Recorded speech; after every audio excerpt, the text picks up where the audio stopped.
The people and events that made headlines. And history for 1/10 of a nation. A new era began in Washington, D.C. with the inauguration of Dwight D. Eisenhower as President of the United States, the first Republican chief executive in 20 years.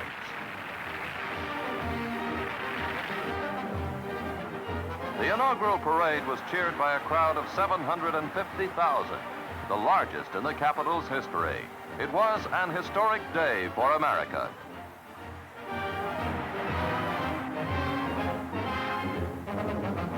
New faces entered government under the new administration.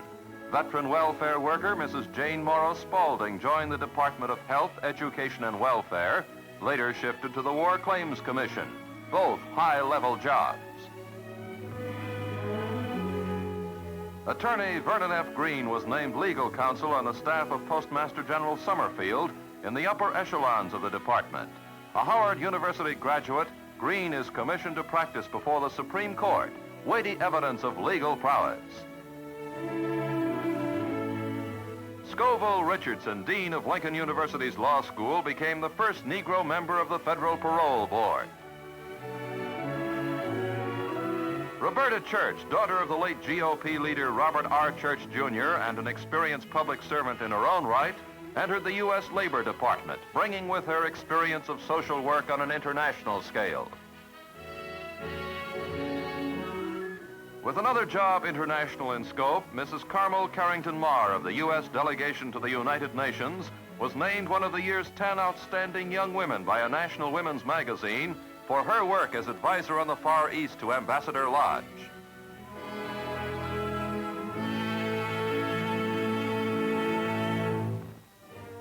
Savannah banker Lewis B. Toomer took office as Register of the Treasury, first member of the race to hold the post in 40 years. Billions of dollars in important government financial documents were signed by his four predecessors. Highest ranking in government office is E. Frederick Morrow, advisor on business affairs for the National Production Authority.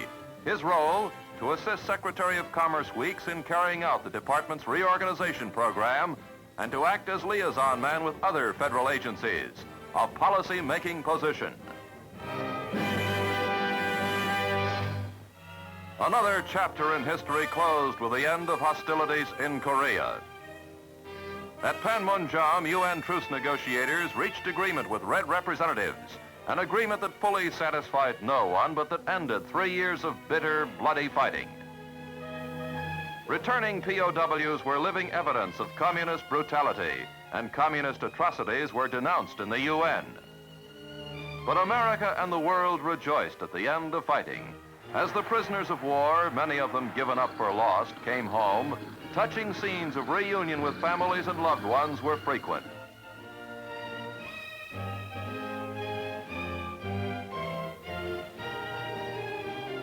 Among the first POWs to arrive at New York was Sergeant Calvin Royal, welcomed by a mothers whose dreams had come true.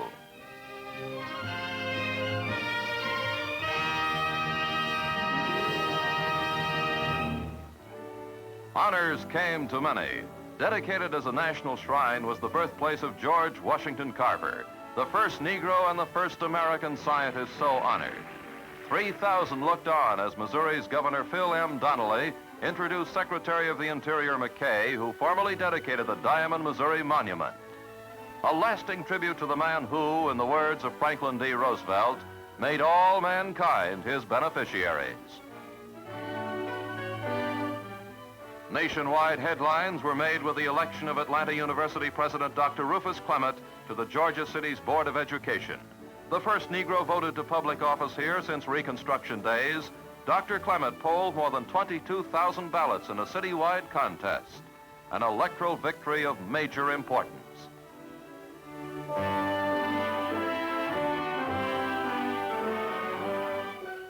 In New York City's elections, Assemblyman Hulan Jack, a veteran public servant, was elected president of the borough of Manhattan. The running mate of Mayor Robert Wagner, Hulan Jack holds the highest elective office of any Negro in the United States. Matthew Henson, the only survivor of Admiral Peary's 1909 North Pole expedition, was honored by the world-famed Explorers Club with the unveiling of a bust. Dr. Channing Tobias extended congratulations to the only Negro ever to stand at the top of the world. At St. Louis Kiel Auditorium, during the annual convention of the NAACP, architect Paul Williams received the Spingarn Medal for distinguished achievement. Ranking at the top of his profession, Paul Williams is responsible for some of the finest buildings on the West Coast. Sharing the Spingarn Award with such figures as George Washington Carver and Ralph Bunche, Paul Williams rightfully earned this high honor.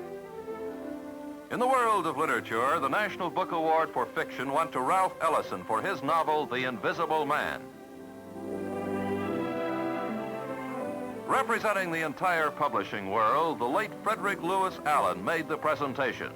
It was the first novel by the young author, an auspicious start.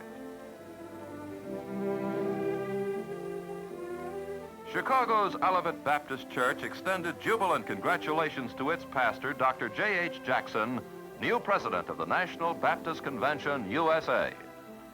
Eminent figures from many nations gathered in India for a world peace seminar. Among them, greeted by Prime Minister Nehru, was Dr. Ralph Bunche, unanimously elected chairman of the meetings. Conventions of the leading social and fraternal organizations were bigger and better than ever. The nobles of the Mystic Shrine convened in Denver, Colorado. After the regular meetings, which were addressed by Attorney General Brownell, the picturesquely attired nobles staged the colorful, inimitable parade. The Elks made history when the organization convened in Atlanta, 150,000 strong.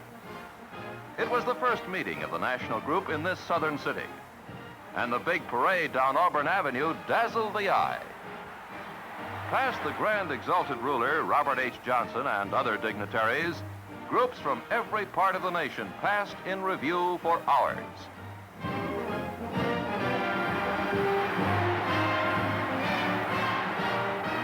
Atlanta will long remember the Elks' big day. The toast of the fashion world was model Dorothea Tolles. Home from her successes in Paris, she brought back a $70,000 wardrobe by the style capital's top designers, Dior, Schiaparelli, and many others. The last word in fashion.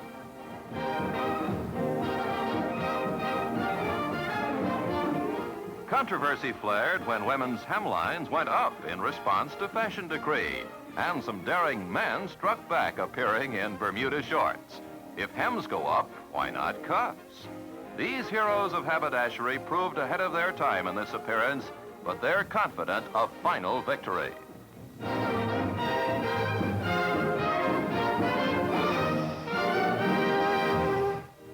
Show business paid tribute to W.C. Handy, the grand old man of music, who celebrated his 80th birthday with the best wishes of a multitude of friends. George Gershwin's Porgy and Bess was revived in New York, featuring Cab Calloway in the role of Sportin' Life. Noble Sissel escorted star Euralie Leonardis to the premiere, a distinguished theatrical occasion. It was a star-studded evening as the production opened on Broadway after a triumphal tour of Europe to repeat its popular success at home. Ballerina Janet Collins rose to new heights with her selection as premier danseuse with the Metropolitan Opera. Dancing in such operas as Aida, this brilliant young star earned the critics' highest praise for her grace and style.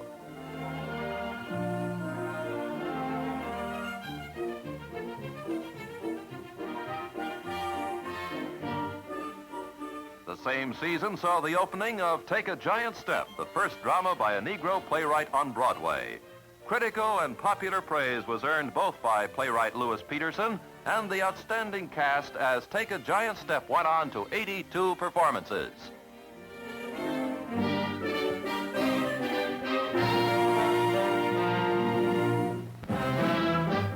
'18-year-old Milton Campbell earned the title of America's top all-around athlete, winning the National AAU Decathlon with a great performance in 10 grueling events. He'll be making more sports headlines in years to come. Fans by the thousands thronged Yankee Stadium as the World Series got underway. A power-packed Brooklyn team was making its 7th try for just one victorious series.